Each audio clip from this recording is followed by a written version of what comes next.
Hakikat pendidikan adalah mewujudkan suasana belajar dan proses pembelajaran agar peserta didik secara aktif mengembangkan potensi dirinya secara spiritual, karakter, kecerdasan, dan keterampilan yang diperlukan bagi dirinya, masyarakat, bangsa, dan negara. Simak perbincangan seputar dunia pendidikan dalam program Pelangi Kasih hanya di 92,5 Maestro FM.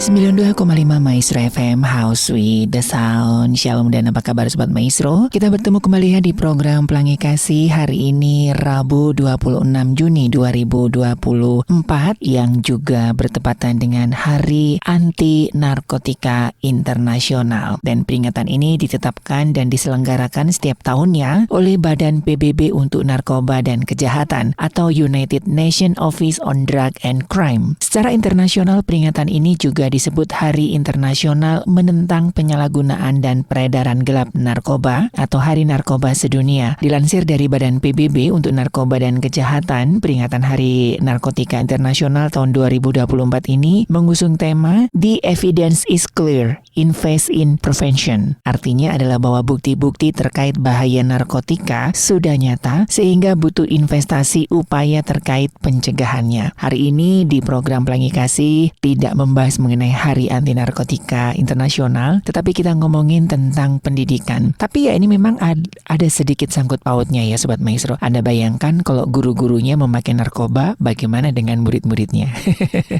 Ya, nggak ada ya. Kalau bisa jangan ya. Nah, karena profesi seorang guru itu kalau dalam bahasa Jawa adalah sebagai teladan, digugu dan ditiru. Apalagi dalam konteks guru Kristen. Kekudusan sangat penting. Bapak Ferry Herlianto seperti biasanya akan menyampaikan ya karena Pak Ferry sedang berada di luar kota jadi tidak bisa ngobrol dengan saya. Beliau sudah mempersiapkan materi pentingnya kekudusan seorang pendidik khususnya guru-guru Kristen. Seperti apa? 92,5 Maestro FM House with the Sound masih di Pelangi Kasih dan kita akan membahas mengenai kekudusan seorang pendidik ya. Jadi ini penting ya Sobat Maestro karena kekudusan ini kan berlaku dalam setiap bidang kehidupan, bukan hanya berbicara dalam pelayanan gereja, tapi juga dalam ranah pendidikan, karena itu juga ladang ataupun mimbar dari seorang guru. Guru Kristen dalam menjalankan tugas dan profesinya tidaklah mudah, dikarenakan harus mendidik seorang menjadi pribadi yang menjunjung tinggi nilai moral, sosial, maupun spiritual. Jadi ini yang kita bicarakan bukan guru agama Kristen ya, tapi semua guru Kristen. Tugas guru Kristen dalam perspektif Alkitabiah, yaitu tugas sebagai guru merupakan panggilan Allah, di mana guru bertanggung jawab memastikan melakukan firman Tuhan, guru memotivasi untuk setia kepada Tuhan, guru juga bertanggung jawab memperlengkapi peserta didiknya dengan hikmat ilahi, guru bertanggung jawab menanamkan nilai-nilai moral. Selain itu, profesi guru Kristen dalam perspektif Alkitabiah melakukan pembelajaran untuk meningkatkan sumber daya manusia, mendewasakan iman, menjaga integritas, serta menciptakan manusia yang beradab. Wow, banyak ya bebannya Sobat Maestro ya. Termasuk saya juga seorang guru, sekalipun saya hanya guru ekstrakurikuler, tetapi ini juga menjadi tugas dan tanggung jawab saya secara pribadi sebagai seorang guru Kristen. Guru sebagai pribadi yang memimpin dan menuntun peserta didik dalam proses pembelajaran di kelas secara profesional. Guru memiliki andil yang cukup besar dalam menjalankan tugas dan profesinya untuk memastikan keberhasilan seseorang dengan memberi pelajaran yang bertujuan mengembangkan kualitas diri anak didik secara moral, sosial maupun spiritual. Terkait hal tersebut, guru Kristen juga menjadi salah satu pemeran utama di lingkungan sekolah yang memberikan pengajaran untuk memperbaiki dan memperlengkapi kualitas moral, sosial, spiritual dari peserta didik yang dibinanya. Mungkin kalau sekolah-sekolah yang berbasis agama gitu ya, sekolah Kristen gitu biasanya itu kan oke. Tapi cukup banyak guru-guru Kristen yang mengajar di sekolah-sekolah negeri. Termasuk saya dulu juga waktu di Jakarta juga mengajar di SMA negeri. Dan itu cukup berat bebannya, menjadi sorotan. Jadi kalau misalnya kalau ada anak didik saya begitu yang beragama Kristen ketahuan mencontek, wah itu sudah heboh sekelas gitu ya. Ada anak didik saya yang tawuran, ya, yang pacaran, yang merokok gitu. Aduh gimana ini guru agama Kristennya nih gitu ya. Jadi sorotan. kalau yang di negeri. Tapi kalau yang di sekolah-sekolah Kristen kayaknya cukup oke lah ya. Nanti kita akan dengarkan bagaimana pemaparan Bapak Ferry. Nah Sobat Maestro, guru Kristen dalam pandangan Alkitab sebagai pribadi yang memiliki sikap dan perilaku yang sesuai dengan kehendak Allah, mengajarkan berbagai ilmu serta kebenaran yang menuntun peserta didik dalam mengembangkan dirinya menjadi pribadi yang berkualitas secara moral, sosial, intelektual, dan spiritual. Berprofesi sebagai guru Kristen bukanlah tugas yang mudah, sebab dirinya secara pribadi juga harus terlebih dahulu menghidupi nilai-nilai Alkitabiah yang benar, sehingga pengajaran dan perilakunya benar-benar menunjukkan kualitas seorang pendidik Kristen yang unggul dalam hal moral, hubungan sosial dengan sesama, maupun menghidupi nilai-nilai spiritual dalam segala aktivitas hidupnya. Disinilah pentingnya kekudusan seorang pendidik. Sobat Maestro yang dikasih Tuhan, bagaimana kabar Sobat Maestro semuanya? Tapi saya percaya kita semua ada dalam perlindungan pemeliharaan Tuhan. Sobat Maestro yang dikasih Tuhan, hari ini kita akan tetap berbicara mengenai kepribadian atau pribadi seorang pendidik. Entahkah kita para pendidik di dalam rumah atau di dalam keluarga, berarti ini ditujukan pada orang tua, ataukah kita juga yang memang berkecimpung dalam dunia pendidikan secara formal maupun informal. Sobat Maestro yang dikasih Tuhan, hari ini kita akan berbicara mengenai guru dan kekudusan hidupnya. Nah, ini sebuah pertanyaan penting sebenarnya, pertanyaan yang mungkin perlu kita jawab secara jujur dalam kehidupan kita. Apakah sebagai seorang pendidik, kita perlu menjaga kekudusan hidup kita? Apakah sebagai seorang pendidik, kita perlu membuat hidup kita ini sedemikian rupa? Di dalam arti bahwa kita perlu menjaga hidup kita dengan baik. Dan tentunya ini menjadi sebuah teladan hidup dan nantinya nama Tuhan yang dipermuliakan. Bicara tentang kekudusan, ada satu ayat dalam firman Tuhan di dalam Perjanjian Baru yang menolong kita untuk mengerti hal ini, yaitu dalam 1 Petrus 2 ayat yang ke-9. Firman Tuhan ini berkata seperti ini, "Tetapi kamulah bangsa yang terpilih, imamat yang rajani, bangsa yang kudus, umat kepunyaan Allah sendiri, supaya kamu memberitakan perbuatan-perbuatan yang besar dari Dia, yang telah memanggil kamu keluar dari kegelapan kepada terangnya yang ajaib." Sobat Maestro, Petrus menjelaskan, mengatakan kepada kita bahwa kita adalah bangsa yang terpilih, imamat yang rajani, bangsa yang kudus, karena kita adalah kepunyaan Allah sendiri. Artinya, ketika kita menjadi percaya kepada Tuhan Yesus, berarti kita itu adalah bangsa yang kudus. Tentu dalam hal ini kekudusan itu tidak akan muncul atau tidak bisa muncul dari dalam diri kita sendiri. Mengingat Roma 3:23 mengatakan bahwa kita ini adalah orang berdosa dan telah kehilangan kemuliaan Allah dalam pasalnya yang ke-6 ayat 23 dalam kitab Roma. Jadi Sobat Maestro, sebenarnya panggilan untuk menjaga hidup kudus itu bukan sebuah pilihan, tetapi sebuah keharusan. Kenapa begitu? Kalau kita melihat bahwa salah satu karakter Allah atau salah satu sifat Allah adalah kudus. Itu sebabnya ketika Adam dan Hawa melakukan pelanggaran, Allah membuat ada disiplin dalam kehidupan mereka. Kenapa? Karena Allah tidak ingin sifat kekudusannya itu dilanggar.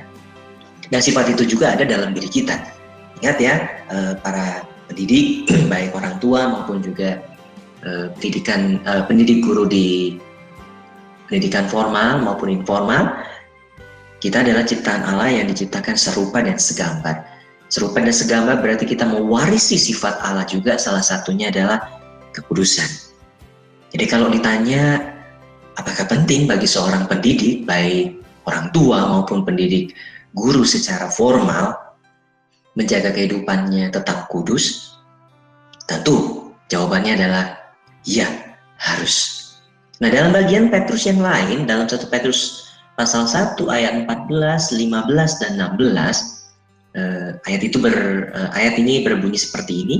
"Hiduplah sebagai anak-anak yang taat dan jangan turuti hawa nafsu yang menguasai kamu pada waktu kebodohanmu. Tetapi hendaklah kamu menjadi kudus di dalam seluruh hidupmu, sama seperti Dia yang kudus yang telah memanggil kamu. Sebab ada tertulis, kuduslah kamu sebab aku kudus. Nah, Petrus dalam pasal pertama ini mengulang tema yang sama, yaitu tentang kekudusan. Karena dikatakan, kenapa kita harus menjaga hidup kudus dengan kita taat dan tidak menuruti kehidupan kita yang lama. Dikatakan bahwa karena yang memanggil kita adalah kudus. Dalam hal ini adalah Allah sendiri.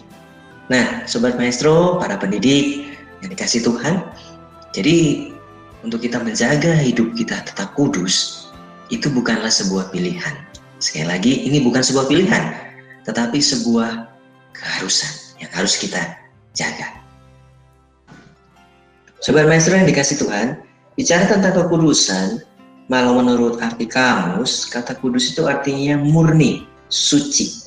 Tetapi kalau kita melihat dalam konteks tadi dalam surat Petrus, ada kalimat yang mengatakan, tetapi kamulah bangsa yang terpilih, imamat yang rajani. Artinya di sini adalah ada pemisahan, ada pengkhususan berkenan dengan jati diri kita sebagai orang percaya. Para pendidik yang menerima, yang sudah percaya kepada Yesus, para pendidik Kristen, orang tua Kristen adalah orang-orang yang dipisahkan, dikhususkan. Dari apa? Dari dunia ini. Atau bisa saya katakan seperti ini, bahwa kita, para pendidik, baik orang tua maupun para guru secara formal dan informal, kita itu dipisahkan, dikhususkan dari kebiasaan atau hal-hal yang duniawi. Makanya tadi Petrus katakan kita ini dipilih. Nah, Sobat Maestro yang dikasih Tuhan, apa pentingnya kita menjaga hidup kita tetap kudus? Apa pentingnya, apa perlunya kita sebagai para pendidik menjaga hidup kita kudus? Yang pertama tentu karena itu adalah sifat Allah. Tentu itu sebuah tuntutan, itu tentu sebuah hal yang harus kita capai, bahwa Allah kita Allah yang kudus, maka kita adalah juga orang-orang yang telah dikuduskan oleh karena karya Yesus di atas kayu salib. Hal yang kedua dalam Petrus tadi mengatakan bahwa untuk kita memberitakan perbuatan-perbuatan Allah yang besar. Artinya pentingnya kita menjaga kehidupan kita kudus adalah satu, supaya nama Tuhan dipermuliakan. Perbuatan Allah yang besar yang ada dalam diri kita, yang dialami oleh kita, yang ada dalam sepanjang hidup kita itu boleh kita beritakan betapa luar biasanya Allah kita yang kudus itu. Nah, kita bisa bayangkan jika seorang guru tidak bisa atau kurang bisa menjaga kehidupan kudusnya, tentu otomatis perbuatan-perbuatan Allah yang besar yang harus diceritakan, diberitakan itu tidak akan terjadi. Yang ada ya adalah perbuatan-perbuatan lain yang diceritakan atau diberitakan. Nah, jadi penting sekali kita ini menjaga hidup kita ini kudus. Nah, kalau kita kembali bicara tentang kita dipisahkan, dikhususkan, tentu kita nggak bisa lepas bahwa kita ini orang berdosa. Tapi tadi diingatkan juga oleh 1 Petrus bahwa kita harus meninggalkan hawa nafsu yang menguasai kamu pada waktu kita dalam kebodohan. Artinya dalam hidup lama kita. Jadi kita bicara kudus berarti kita bicara juga bagaimana kita membereskan hidup kita. Dalam arti kehidupan lama kita. Apakah kita sudah beres dengan masa lalu kita? Nah, ini yang kadang-kadang masih sulit ya. Kita pun semua sama. Kita semua masih terus belajar untuk menjadi serupa dengan Dia. Kita masih terus belajar untuk kita menanggalkan manusia lama kita. Tapi bukannya nggak bisa, bukannya sulit.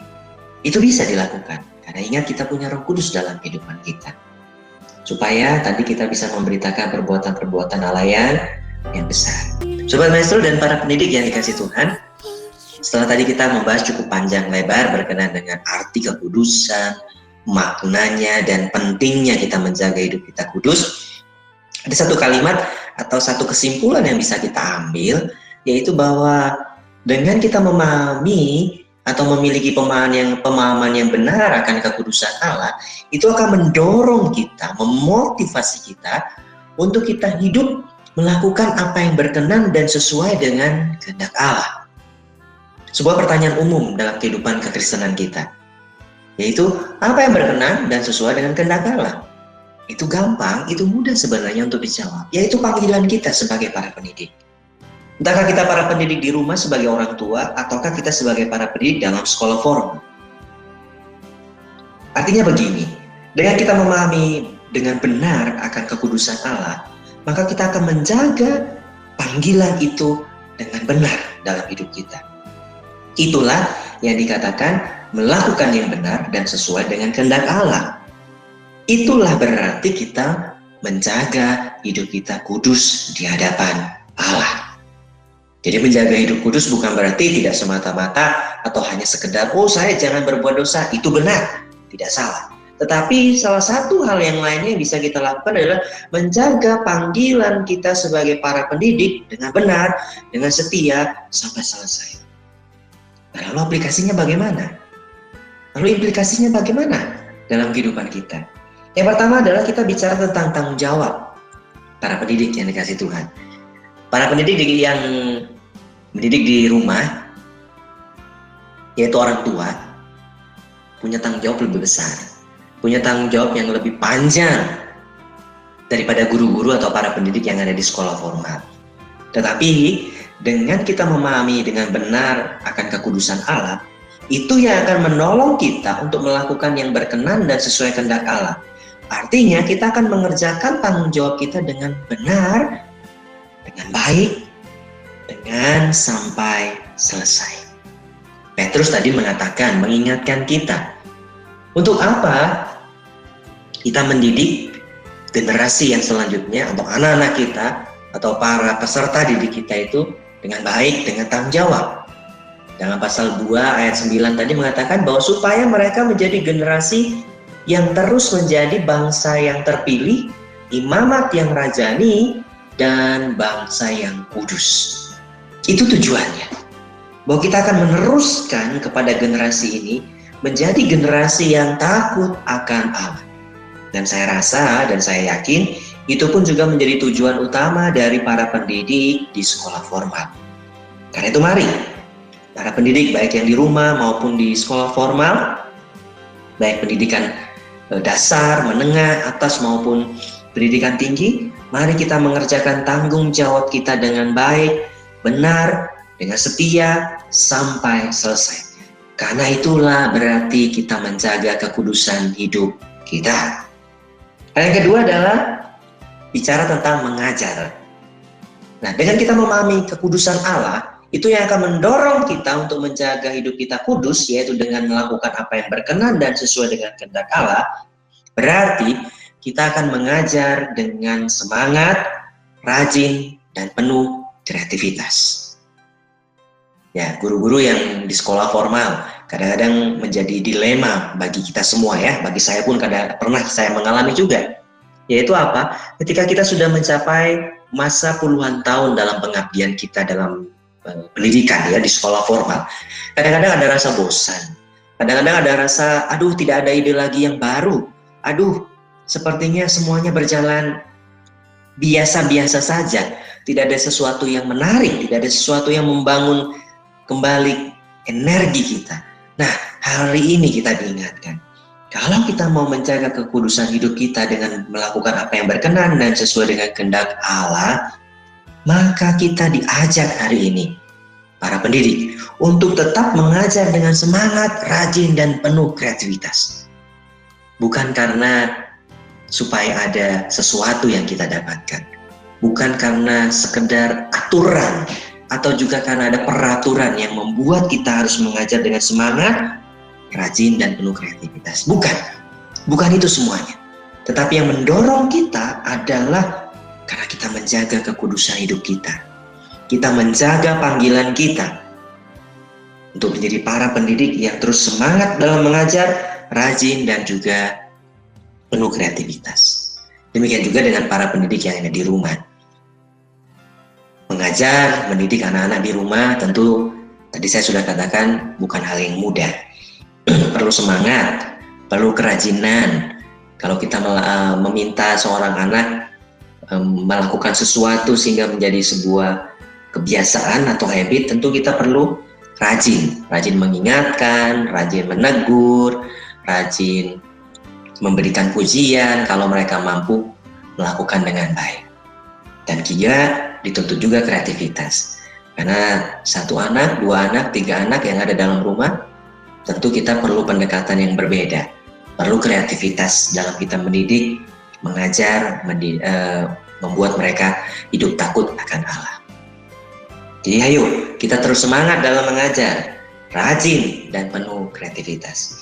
Hal yang lainnya, aplikasi yang bisa kita lakukan dalam kita menjaga hidup kita kudus, yaitu kita hidup melakukan apa yang berkenan dan sesuai kehendak Allah, karena kita terus sadar bahwa kita adalah orang-orang yang terpilih, kita adalah orang-orang yang dikhususkan oleh Tuhan, kita adalah orang-orang yang dipisahkan dari dunia ini, maka adalah bicara tentang mencukupkan diri. Nah, ini kita bicara tentang pendapatan nih. Ya, Bapak Ibu, ada satu rekan saya yang memberikan tantangan kepada saya pada waktu itu.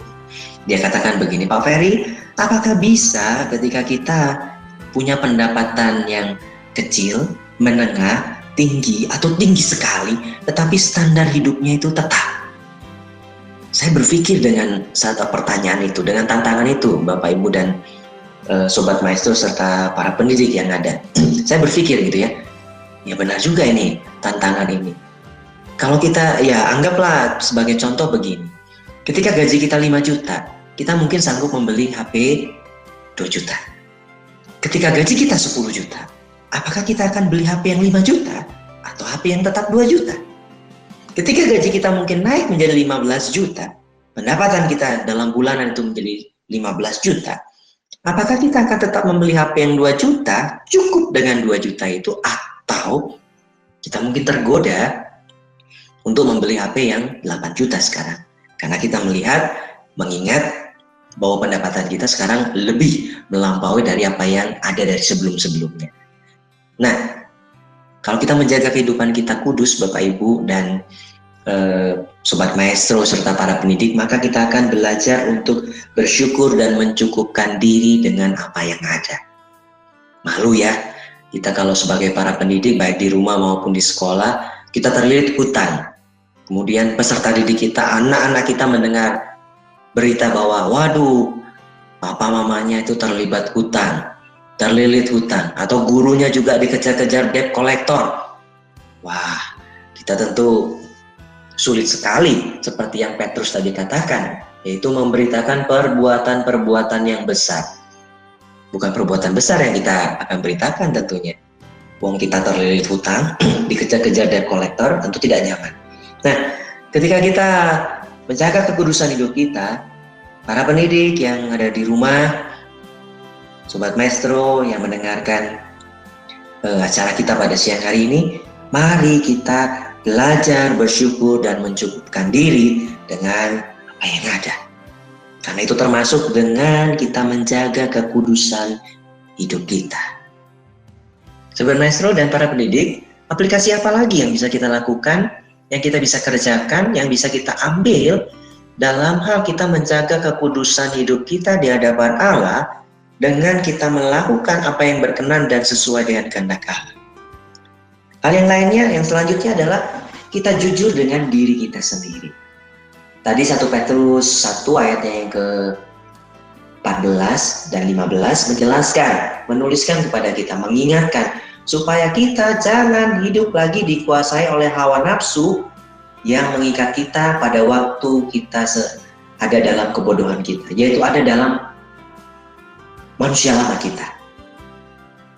Seperti yang pernah tadi saya katakan, bahwa meninggalkan manusia lama adalah sebuah proses. Tidak bisa langsung seperti kita membalikan telapak tangan atau mungkin kita menekan remote televisi kita langsung berubah. Tidak begitu memang. Tetapi yang jelas bahwa ketika kita menyadari bahwa kita ini sudah ditebus oleh darah Kristus, maka kita akan menjaga hidup kita untuk tidak lagi hidup dalam manusia lama kita.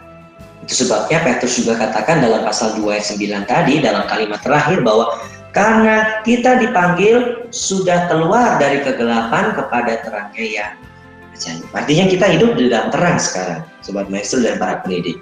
Karena itu, ayo, satu sifat yang harus kita tinggalkan, yaitu berlaku munafik. Yang Yakobus katakan juga memandang muka.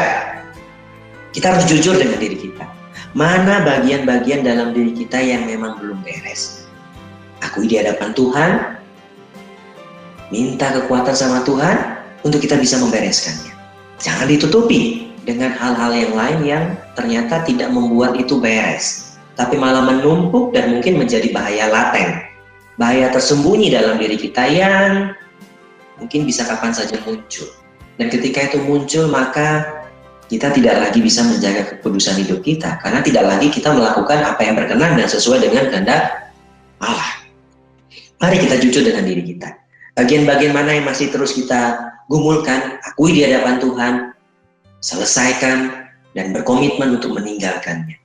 Jangan kita berlaku munafik. Tentu anak-anak kita, atau juga para peserta didik kita, ingin pendidiknya adalah pendidik yang hidup dalam kejujuran, yaitu hidup dalam integritas. Apa yang dikatakan sesuai dengan apa yang dilakukan. Apa yang dilakukan sesuai dengan apa yang dikatakan. Mari kita menjadi pribadi-pribadi yang jujur, tidak lagi munafik dengan diri kita, tapi kita berlaku apa adanya, baik di hadapan Tuhan, terlebih lagi di hadapan para peserta didik kita dan juga anak-anak kita. Sobat Maestro dan para pendidik, ada satu kalimat atau satu quotes gitu ya yang baik yang perlu kita pikirkan dan kita refleksikan dalam hidup kita dengan mendalam. Itu dikutip dari Lawrence Richard. Nah, dia seorang pakar pendidikan yang hebat ya, yang handal gitu ya. Dia mengatakan seperti ini. Kerohanian Kristiani yang benar adalah hidup dalam kehidupan manusia di dunia sekarang, namun dalam kesatuan dengan Allah. Saya ulangi, Sobat Maestro dan para pendidik. Kerohanian Kristiani yang benar adalah hidup dalam kehidupan manusia di dunia sekarang, namun dalam kesatuan dengan Allah. Nah, ini mengingatkan kita, bicara lagi tadi tentang manusia lama kita ya, bahwa kalau kita mau terus hidup benar di hadapan Allah dalam kehidupan kerohanian kita, dengan menjaga kehidupan kita kudus, yaitu melakukan apa yang benar dan yang sesuai dengan kehendak Allah, maka kita harus hidup dalam kehidupan manusia sekarang, bukan hidup di awang-awang. Tadi saya sudah juga katakan, bahwa menjaga hidup kita kudus bukan berarti sama sekali kita nggak melakukan dosa. Nggak bisa, karena natur kita adalah orang berdosa, bawaannya memang orang berdosa. Tapi karena dikuduskan oleh Allah, itu yang menolong kita bersemangat untuk meninggalkan yang lama. Makanya Lawrence Richard katakan bahwa hiduplah dalam dunia yang sekarang. Ada tantangan untuk kehidupan kekudusan kita, mari kita hadapi, mari kita jalani. Dengan apa? Dalam kesatuan dengan Allah.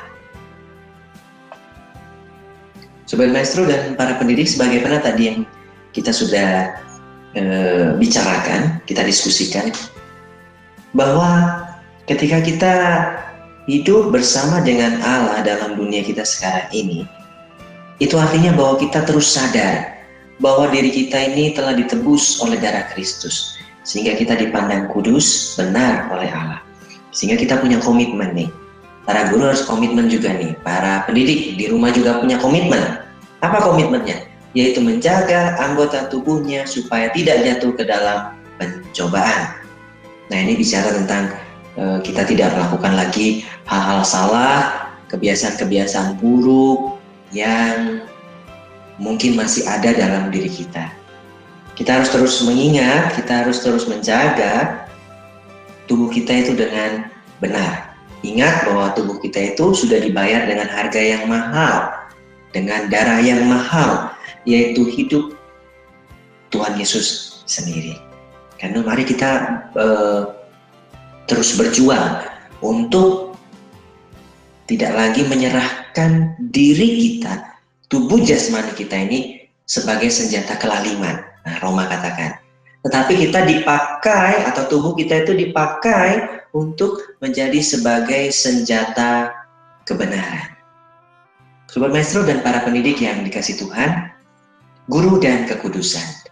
Kesimpulannya adalah, apakah kita harus menjaga kekudusan hidup kita? Sangat. Pastinya harus. Bukan supaya kita dilihat orang baik atau benar, tetapi kita melihat bahwa satu, Allah yang kita sembah, yang memanggil kita adalah Allah yang kudus. Karena itu kita perlu menjaga hidup kita kudus sebagai para pendidik. Yang kedua, kesimpulan yang kedua adalah kita perlu menjaga kekudusan kehidupan kita sebagai para pendidik, baik di rumah maupun juga para pendidik di sekolah formal, karena kita diberi kesempatan oleh Tuhan, yaitu supaya kita boleh memberitakan perbuatan-perbuatannya yang besar, yang telah memanggil kita keluar daripada kegelapan kepada terangnya yang hidup. Jadi mari Sobat Maestro dan para pendidik, di tengah-tengah dunia yang bengkok hatinya, Filipi 2 ayat 15 katakan bahwa kita hidup dalam dunia yang dimana angkatannya adalah angkatan yang bengkok hatinya. Kita sangat perlu menjaga kehidupan kita kudus. Salah satu yang paling gampang, paling mudah dilakukan adalah menjaga panggilan kita tetap sesuai dengan apa yang Tuhan mau, menjaga hidup kita melakukan apa yang berkenan dan sesuai dengan kehendak Allah. Sekian untuk hari ini perbincangan kita. Tuhan Yesus memberkati. Mari semangat terus menjadi orang-orang, menjadi para pendidik yang menjaga hidupnya kudus di hadapan Allah dan manusia. Tuhan Yesus memberkati Sobat Maestro dan para pendidik yang ada. Ya Sobat Maestro, kami berharap apa yang sudah di-sharingkan Bapak Ferianto tentang guru dan juga kekudusan dalam hidupnya bisa memberikan satu masukan bagi kita sebagai guru, sebagai orang tua, dan sebagai umat percaya. Dari Geraha Maestro Jalan Kaca Piring 12 Bandung, saya Ari dan juga rekan operator yang bertugas mengundurkan diri dari program Pelangi Kasih. Selamat siang, tetap sehat dan Tuhan memberkati.